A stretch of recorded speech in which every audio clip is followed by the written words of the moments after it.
Hey, yo, yo, yo, what is up, everybody? Welcome back to the What Now Chiro podcast, slowly becoming the golf podcast. Sub Zach, we got the U.S. Open this weekend at Oakmont. Yep. Big deal. Very thankful I'm not playing there, if you've seen the roughs. Yeah, gonna see if Bryson can fly the par 3. Anyway, this is how golf we are right now. But what's up, man, dude? How's your practice? How are things going for you?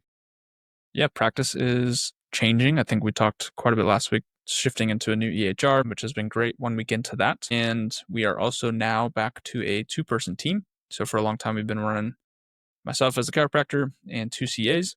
Really worked on refining systems, making things, I don't want to say easier, but less things to push. And one of our CAs moved to New Jersey. And so it was a perfect time to go down to back to a 2-person team. Yeah. So some big changes on the practice side. And yeah.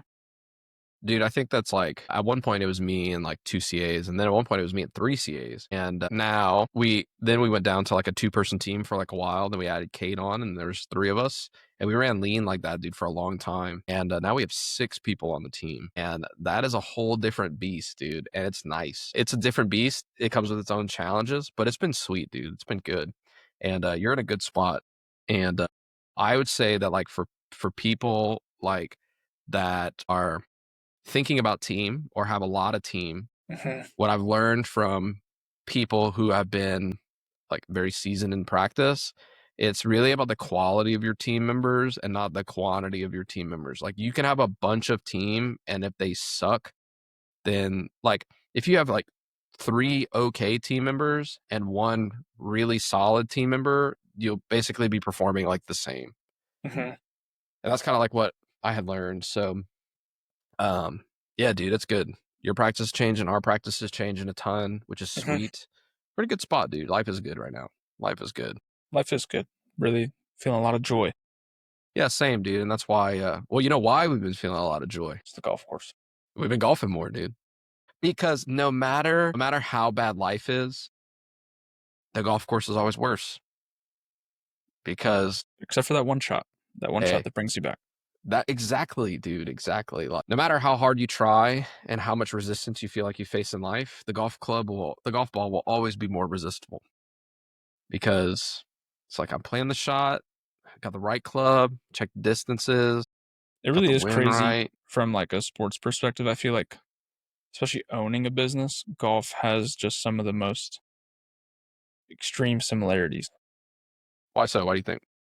I mean, just from like the respect you have to give the game. Like, I told you guys it's a golf podcast. Yeah, but like the more respectful you are to the course, to yourself, like the better you're gonna feel, the better the course will give back to you if you believe in that sort of thing.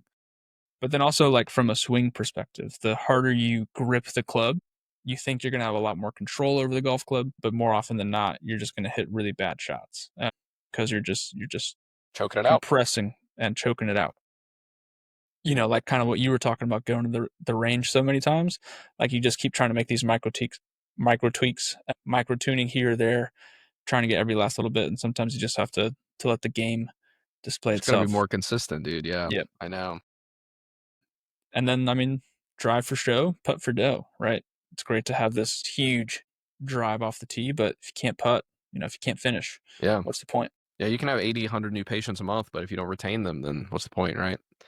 So if you can have 100 patients a month, but if your PBA is 4, then it's like you're literally like it's feast and famine, Yeah. I just think that, dude, consistency and like getting quiet with yourself too has been, dude, that's been the best part, bro. Is like just being able to get quiet and like just like kind of do the thing. I feel like it's really translating the practice a lot, because it's been like, hey, listen, like I'm right here. I can't focus on anything else. And I have to be present in the moment, dude. It's great. Yeah, dude, it really is all about consistency. Like I told Kate, I was like, I have an issue because it's like, man, I just got new golf clubs and I'm already looking at my next set, and it's like I can't do, like I haven't even gotten the use out of these clubs. I gotta grind them out. But I mean, new clubs always equate to better scoring.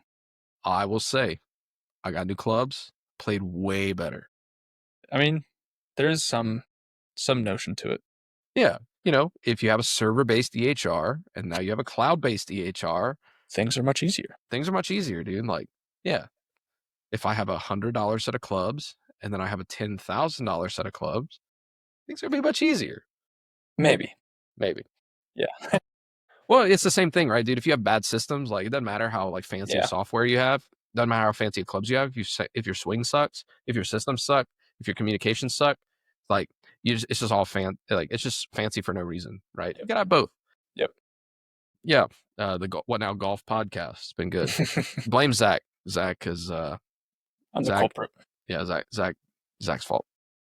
It is. But dude, I it's all about apologize. perspective, and I really think that's kinda like what it is. Same thing like we were talking about in golf, but, like, really in business, like, I really think it's all about perspective because, like, you can look back and, like, we just had, like, quote, "a hard month" in May, and then we look back and it's, like, really just the most consistent thing. It was really my perspective on things. Like, we had a lot of little things that we had to tinker here and there that, like, were kinda like we had some growing pains, like, as the team grew, as the office Mhm. grew, as we moved offices. We had some growing pains, which is normal, and it felt like the whole world was crumbling. And then, like, we look statistically and we're literally, like, on par, like, with the rest of I mean, we had a Yeah. better month than we did last year, so, like, things have been better. How do you feel like your perspective has changed, like, as practice has evolved for you?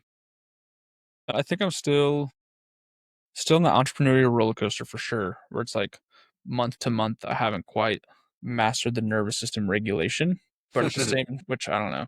I think that's just like the art of being an entrepreneur. But anyways, from, I think I've gotten it down from a day to day or week to week perspective, where I know we have a kick ass week one week, and the next week isn't up to that. It's like, okay, I'm not gonna like start freaking out just week to week. So I think from perspective wise, that has definitely changed. And then also, one thing Steph and Nikki have been working on with me lately is just quieting the mind. So before I was very like action oriented. I was coming to the team with new ideas each and every day, Tinkering like with that swing, dude. tinkering with everything. Um, and they were just like, "When's the last time you just like sat and like were just quiet and kind of let the practice unfold?" And I was like, I don't know, maybe like a year and a half, 2 years, because I'm always just like, we got to get 1% better each day. Um, and I'm realizing now, like I had the perspective 1% better externally, but I wasn't getting 1% better mentally and mindset wise. So that's where a lot of perspective has gone back to. Yeah, dude, I mean, I feel like the What way about that you? you get that, like, we get better, like, that 1% better each day is being 100% consistent or as consistent as possible, right? Hey, dude, it comes back to your golf swing. It's like, you hit a good shot, don't think, "Hey, what can I do better?" Just be consistent, and that's how you get better. Like, you get better by being more consistent, not by improving all the time. Like, I think that's, like, one of the biggest things that we've learned is, like, we don't have to, like, do this, like, big grandiose gesture every single time or, like, overhaul the whole thing to get better. It's like, if we can just get more consistent, then we'll get better. And by chasing consistency, I think it will show you where your inefficiencies are. So, like, when you're trying to be consistent, it's like, well, it's really hard to be consistent in this one place. That's the indicator of, okay, maybe we need to rework this because it's hard to be consistent, right? So, like, that's like we talk about that all the time because we changed phone lines like we talked about last episode. And I was talking with Logan, who's our office manager, and she was like, "Yo, I can start doing this, blah, blah, blah, now that we have the new phone." And I said, "Okay, how are you going to do that 1,000 times? Mhm. How are we going to do that every time? And how are we going to make sure that gets done every time?" She's like, "Well, it would be kind of hard." I was like, "Yeah, it's fine to do that now, like when you're only doing it once or twice a day, but what if you have to do it 1,000 times?"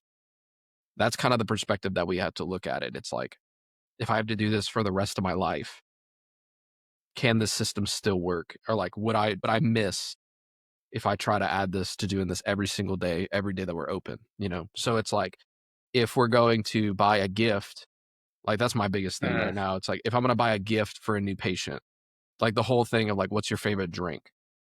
Right? Okay. If, I'm doing the whole what's your favorite drink and I walk across the street to get it at the store, right? That's fine if I do that once or twice. Mhm. But what if I have to do that 30 times in a day, right? If my goal is to see 10 new patients a day or 20 new patients a week or Mhm. whatever, how consistent can I be with that? Because that's how I'm going to create efficiency if it's just seamless, if it's automatic every single time. And so that's like kind of how I'm looking at like scaling the practice, especially as I scale out. And that's like been a thing for me is like not necessarily stop taking care of patients, but more Yeah. focusing on the business is like, how can I get somebody who's not me to care, want, and produce the way that it's like us being in the office, you know? Yeah, 100%. And I think, it's something not that we went away from, um, but similar to like we were doing the, um, what's your favorite drink thing. Um, and most people seeing the population we did, it was either a margarita or a beer or a wine, because we see like 35 to 55-year-olds. Older bougie people. Yeah. Or water. So I was like, well, we already have water. Like very rarely, or it was some like crazy soda that like I couldn't get at Market Street. So I was like, all right, we're just gonna stop asking this question. But what we started to do instead, and this came from Austin Cohen, was on their fifth or sixth visit, we send them a Google form that asks them things like their favorite drink, favorite restaurant, those sort of things. We call it get to know you form. So that way, when it does come time to gift them for whatever reason, we have that information. Now, does everyone always fill it out? Not necessarily, but those that do, they'll get a little extra treat. Yeah, I mean, and so like I know somebody that's really good at the whole like what's your favorite drink thing is Nikki. Mhm, And but Nikki has the resources, the team, or the mhm, time to be able to do that consistently. And so it's like it doesn't just because somebody is doing something that you're like, oh, that's a good idea. Yes, you could you do it 100%. You could do all the ideas from all the different coaching groups. But what I really like about like coaching with Steph and Nikki mhm, and Gabrielle, like the wealthy practitioner team, is the first question is this the right thing for you? No matter what. Like they always ask that, like, what is your goal with this? Is this the right thing for you? How is this going to mhm. affect you as a person? Which is cool. Like, because it's like, yeah, I could go and I can like see an Argyle. Our closest grocery store is 20 minutes away. So if I was trying to do the whole what's your favorite drink thing, like we only have one gas station in Argyle or two gas stations in Argyle. So it's like, and those are like 10 minutes from the office. So I can't do the what's your favorite drink thing because I don't have anywhere to go. Or it would take me 20, like it would take me 30 minutes round trip to go and get one drink. So it's like, can I really be consistent with that? Sure, I could DoorDash it, but it's like, how reliable are the DoorDash Yeah. people going to be? One thing we started to do, because I know like we're really big on hydration, which I know every chiropractor is, but like after their report findings when they had their full spine adjustment, and I've told them, hey, definitely drink some water today, move your body, whatever. We actually give them a water bottle that already has element in it. And so this kind of starts that process. It's super easy. They get to pick their flavor. They most likely have first time trying element. And so it's a win-win because then they come back and they're like, I want some of that element stuff. That's great. And we're getting them on the hydration train. Yeah, I mean, it's super cool. Like, I was talking to somebody else. We have this one lady, her name's Natalie. She has started this organic skincare line. And so we started having her make us this custom tallow for like diaper rashes and those kind of things. And I was asking her for samples, and she was like, why would somebody not like, I was like, I don't know if somebody wants to buy like a whole 5 ounce jar of tallow. Like 5 ounce jar is like pretty big. Like think like it's pretty big amount of tallow. We sell it for like $20. And she was like, um, I feel like everybody knows what tallow is. Why would you need to give out samples? Like everybody buys tallow. And I was like, not everybody buys beef fat to rub on their skin. No, no, And I was like, we do because we live in that world, but not everybody does that. Like I was talking to my pastor friend Greg, and we were at the crawfish boil, and he was like, yo, what's in this? Lemonade. And I was like, oh, that's not. I was like, yes, it's lemonade, but it's electrolytes, like lemonade flavored electrolytes. And he was like, that's crazy. He's like, this tastes just like lemonade. I was like, well, I mean, it technically is, but it's just not bad for you like other stuff is, you know? And he's like, I just drink Gatorade all the time. I was like, okay, well, this is like a healthier version of Gatorade. And he's like, which dude, like, why are people so like, I don't understand why people are so butthurt around Element, dude. It's literally like it's just starch. I mean, Like that's and I it's mean, just you want, glucose. we can go full conspiracy. I think it's electrolytes are a huge market share at the moment, and Element Yeah, has majority of a it. lot of it. And so companies are trying to, that's my opinion. Yeah. Or, I don't know. False news, fake news. Yeah. I But mean, anyway, that's like one thing too, like perspective wise, that I think has definitely changed too. Like when I first got into practice, I was like just so in that wellness health bubble where I was like, it has to be the most perfect ingredients. Where I'm like, now if a patient comes in like, yeah, take liquid IV, I'm like, okay, Have you thought of this alternative? have you Like, thought of this yeah, alternative? Yeah, but that tells me they're drinking water and they like are doing their best. Like I'm not gonna be like, never drink that stuff. It's terrible for you. Which like before, I probably would have been like crapped on it. And then what that does subconsciously that I've learned, because people start you feel it when people do it to you as well. Is like, well, shoot, like I'm just the worst. Like I shouldn't even be trying. Like I'm trying to be healthy and now I can't.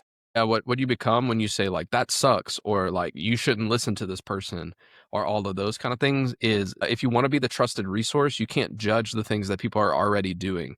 And you have to take it from the lens of like this is what this person has believed to be true. And when you judge them for what they're doing, you're not just trying to give them new information, but you're attacking their identity that they built. And this is something I've learned with Cody Jefferson is like talking about like all the identity work. But it's like, yeah, dude, if my uncle founded Liquid IV and I'm like, Liquid IV is awesome. And I'm like, Zach, what are you doing for your hydration? And you're like, oh, I drink Liquid IV. And I don't know that your uncle founded Liquid IV. And I'm like, dude, Liquid IV sucks, bro. I would never use them. Like, I'm an Element guy. Well, now you become judgmental. And it's like, I'm never telling Spencer anything that I'm doing because he's going to have this heavy opinion and I don't want him to like totally dismantle me. And you can get to the same solution of like, hey, I like Element more. But you can literally just say like, hey, Zach, what are you doing for your hydration? I drink Liquid IV. Do you like it? Yeah. Yeah. Or Great. like, what made you choose liquid IV? Yeah. What made you choose that? Right. Yeah.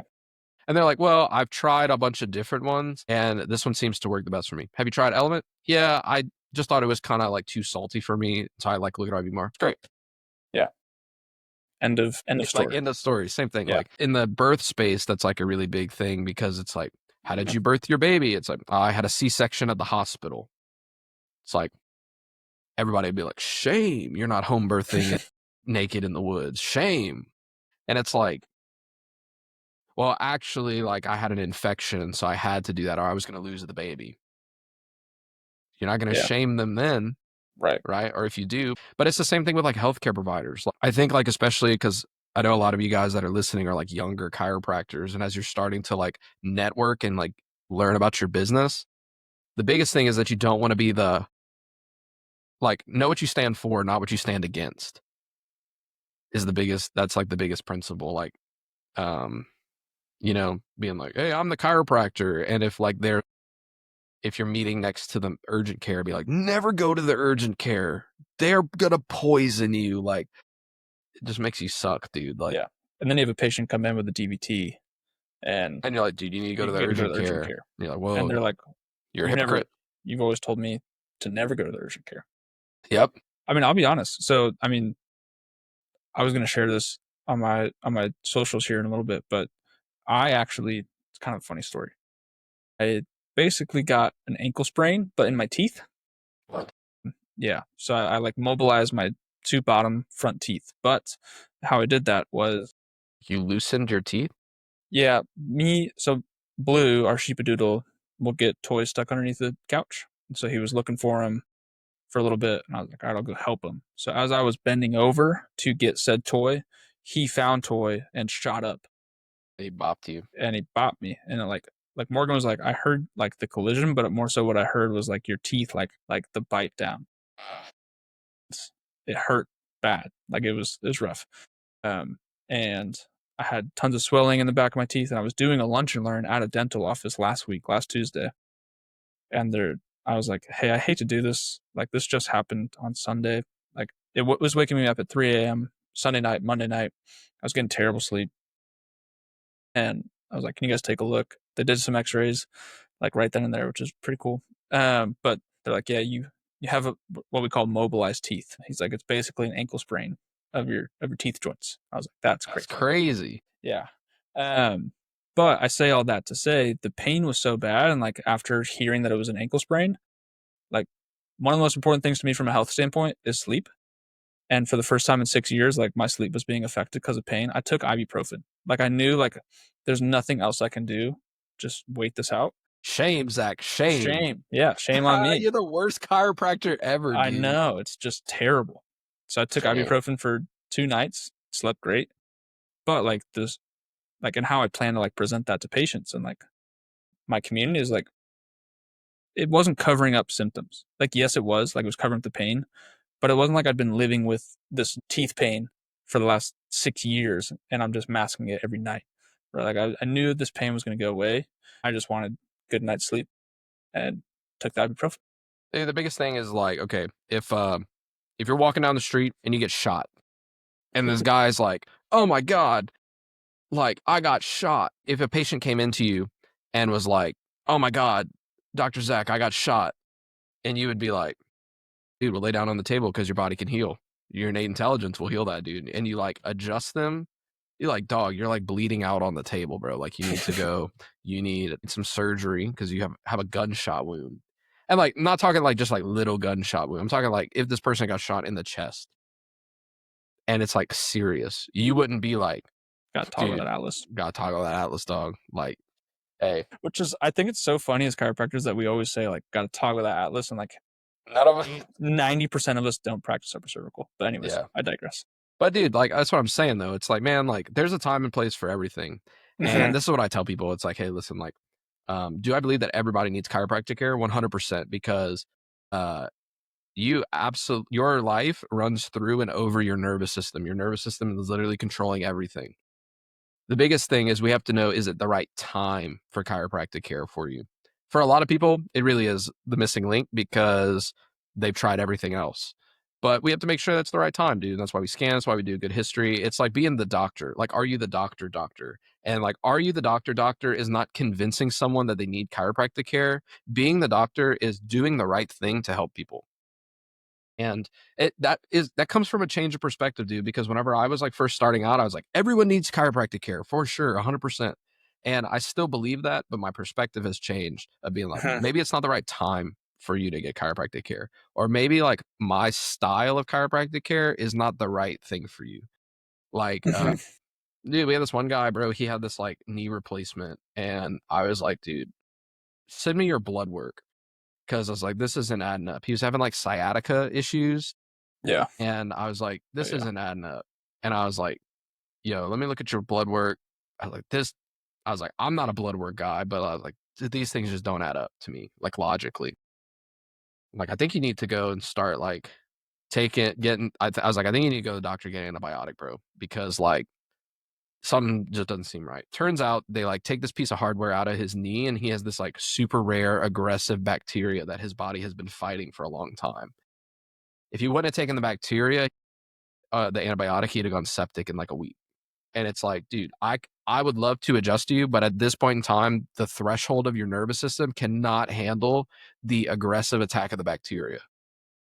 But now that we have that out of there, do we need to absolutely rebuild the capacity of your nervous system? 100%.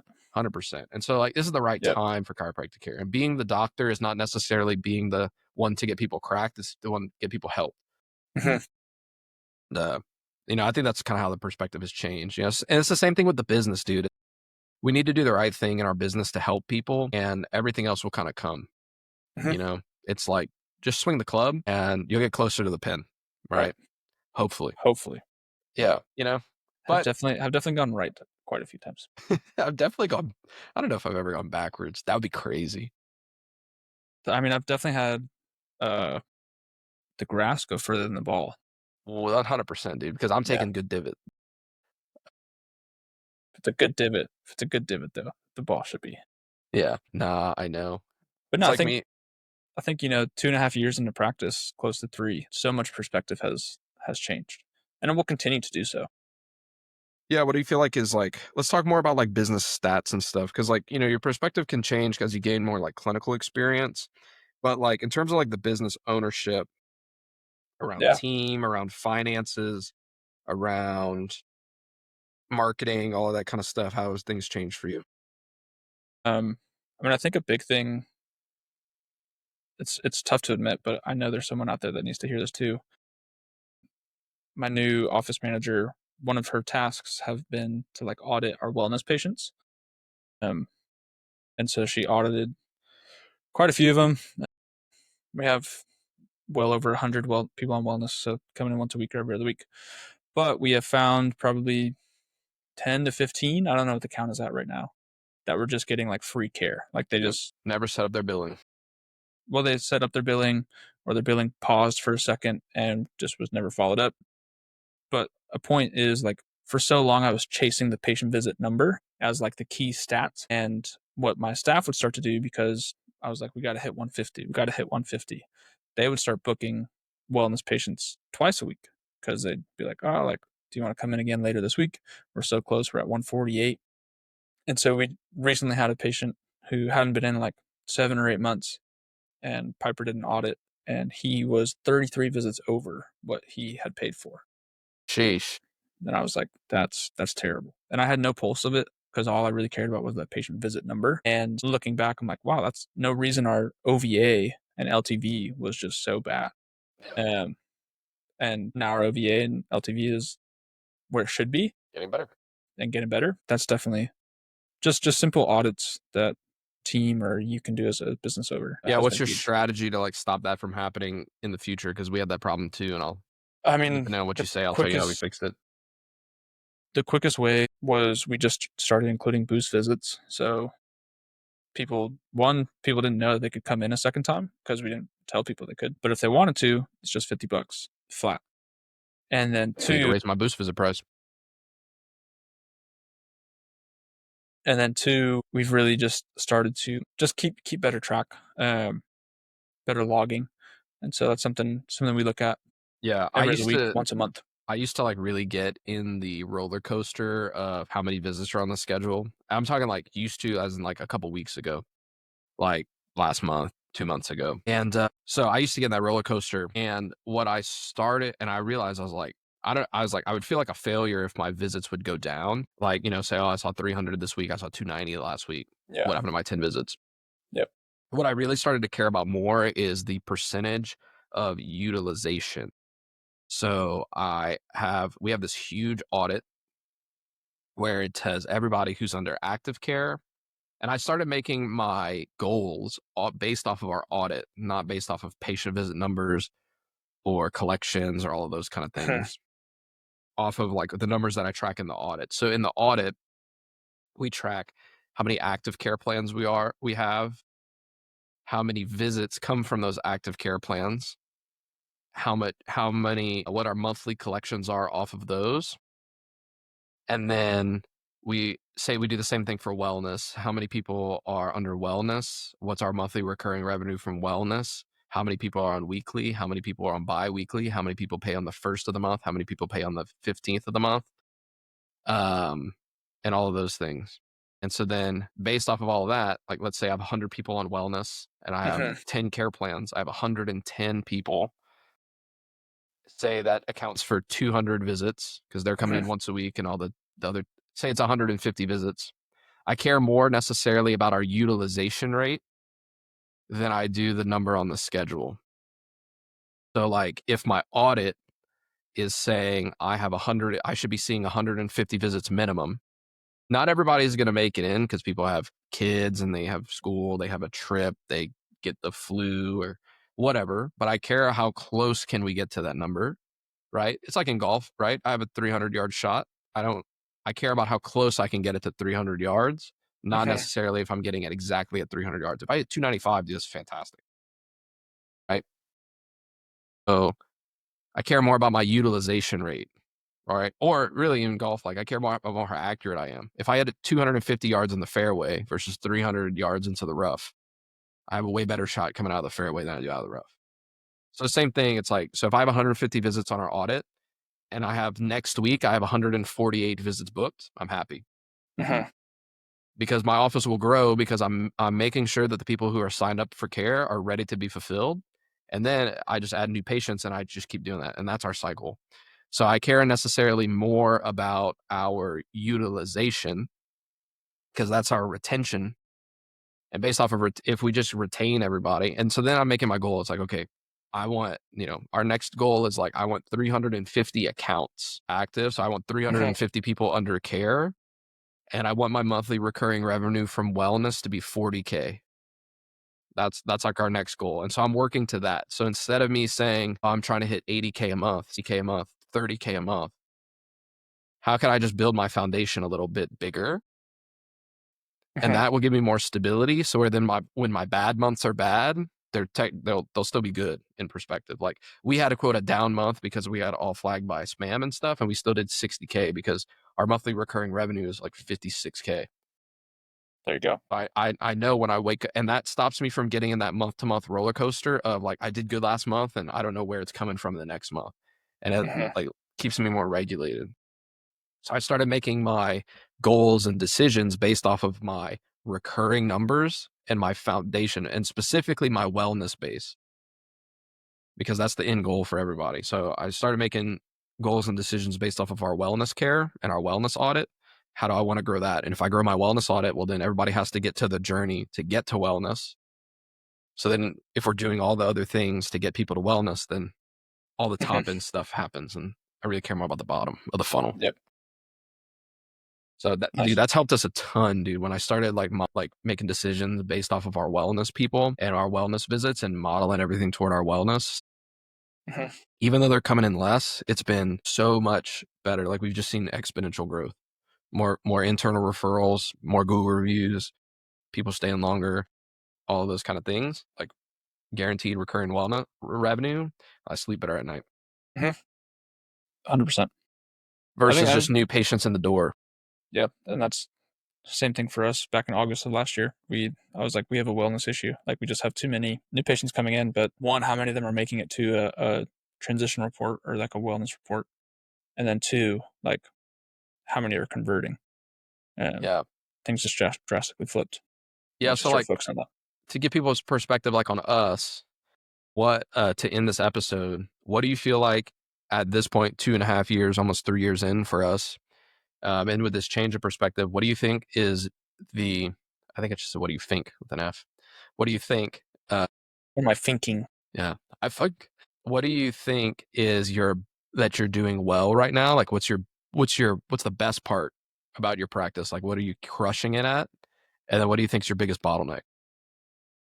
I would say, I mean, still, I think just like the regulation is the bottleneck, not necessarily like the new patients or anything, but because I'm constantly trying to tweak here or there, I'm realizing has been the bottleneck. So there's not that consistency. Things are ever changing, so staff isn't necessarily able to Yeah, but the first question is, take what do you on think you're doing really well? influx. Right. What I think I'm doing really well is customer retention. Like PVA is getting up there, especially for more of a pain based model. Where PVA is close to 40, Nice. and that feels really really good. And even like the language that people are starting to leave on reviews and things of that nature has just changed drastically as well. Yeah. So I think that, dude, so many people literally will do exactly what you just did when you say, hey, what do you think you're doing really well? And what do you think are your bottlenecks? Like when they sit down and they think about the business, yeah, dude, we automatically know what our bottlenecks are and like what we need to work on, but we forget that gratitude and we forget to say, like, hey, this is what I'm doing really well. And that's something Cody's really been challenging me on, as every day is like, I got to say, like, hey, this is what has been great. Did I cut out? I was cutting out, huh? Yeah. What I was saying is, though, is like, I don't know, maybe I recorded it. If not, I'll just say it again. But I think so many of us, like, we really get to this place where we will do exactly like what you just did, where if we say like, hey, what's going really well, it'll take us a while to think that, but then we're really quick to say like, this is what my bottlenecks are, these are my problems. And that's what will get you into this like tinker mode, is because you're only focused on, hey, what do I need to improve, what are my bottlenecks? So you're constantly seeing, oh, I need to tinker here, I need to tinker here, I need to tinker here, I could do this better. The interwebs are not working with this, but anyway, but yeah, let us know for us, how has your perspective changed. We're having some technical difficulties, so we'll end it there. But let us know how your perspective has either changed, or what you know needs to change in your perspective to really get to that next level. Thanks for listening to another episode of the What Now podcast. Peace. peace.